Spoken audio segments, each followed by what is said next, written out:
Hello and welcome to the Florida Cable Telecommunications Association's Capital Dateline. I'm Brad Swanson, your host, and today I'm joined by Jim Saunders, Executive Editor of the News Service of Florida. Jim, how you doing? Good, good. Well, it's another week in Florida politics, and we're going to start in the exciting world of budget. Hey. But there's been some fun there. What's going on? What's better than the budget? Right. But we're still 6 months away from the legislative session, roughly. But already they're starting to put down some markers about the budget. Last week there was a what they call a long-range financial outlook, which is kind of projects out how the state finances are looking. And it was some sobering news. Basically, it's showing that the state will, in the coming year, barely has any surplus expected. And then in out years, there's probably going to be some shortfalls. So that led to the incoming House Speaker, Richard Corcoran, putting on a pretty big marker saying the problem the state has is spending, and that there will be cuts in spending to try to deal with these budget issues. There's a lot of caveats here because these long-range financial outlooks make a lot of assumptions about spending and taxes and reserves and those sorts of things. But one of the things that Corcoran talked about was possibly cutting off funding or reducing funding for Enterprise Florida, which is the public-private economic development agency. It's been a controversial issue over the last couple of years. And Corcoran has made no secret that he doesn't like spending tax dollars on this program. He says it picks winners and losers in business and doesn't like that. But Governor Scott has been a big supporter of Enterprise Florida. During this last session, the Senate kind of came around with the governor on that issue, but the House blocked a large amount of money that the governor wanted for Enterprise Florida. So this is something we're going to be watching over the coming months. I think it's going to be a pretty big issue when it comes budget time in the legislature. You know, the other thing that's out there is that the incoming Senate President Joe Negron has already talked about some additional spending.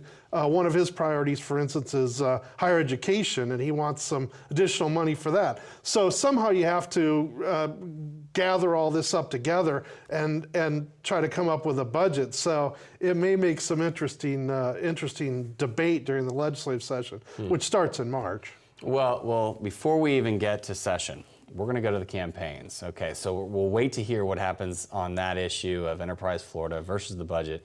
But right now, we are still in the heart of campaign season.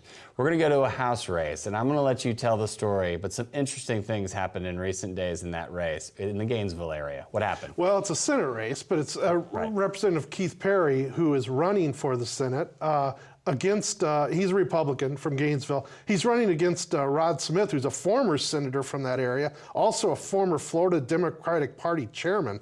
Open seat, it's a big race. Both parties have been putting money into that race.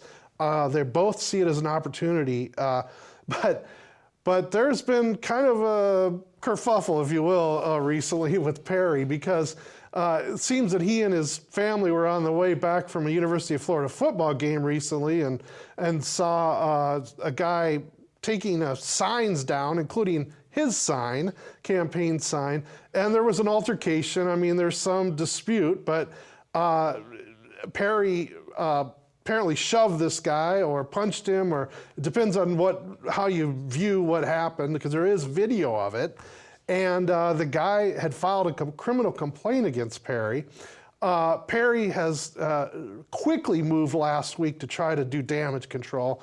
For one thing, the guy apparently has withdrawn the complaint, but Perry held a press conference saying that this altercation had led to this guy spitting on him, or that there was spit flying during this, and that's what prompted the shoving, punching, whatever you want to call it.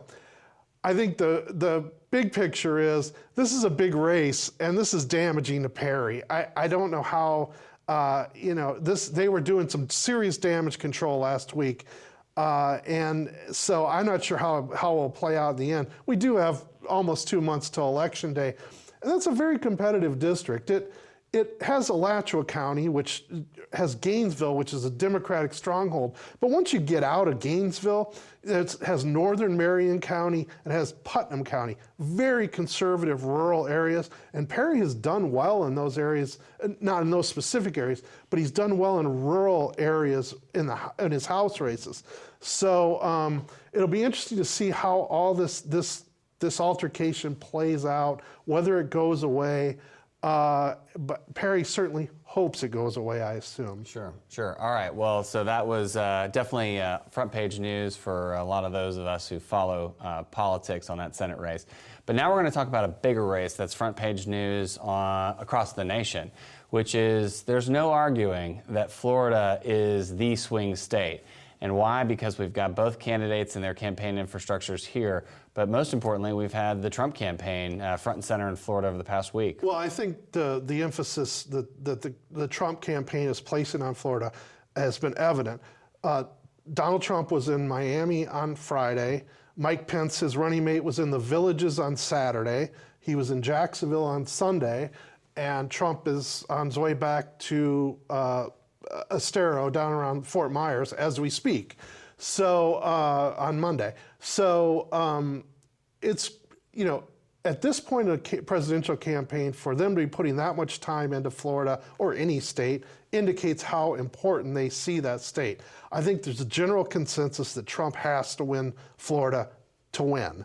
And but the polls are showing dead heat. Some are even showing him with a slight edge in Florida. And so, meanwhile, with Hillary Clinton had this issue with pneumonia, and it was very well publicized. She has not been in the state recently, or at least the last week or two. And so it'll be interesting to see whether she comes back into the state and starts spending a bunch of time here. I think the general feeling is that she has a much better infrastructure, a traditional campaign infrastructure in Florida. A lot more field offices, a lot more staff than Trump does. But he's an unorthodox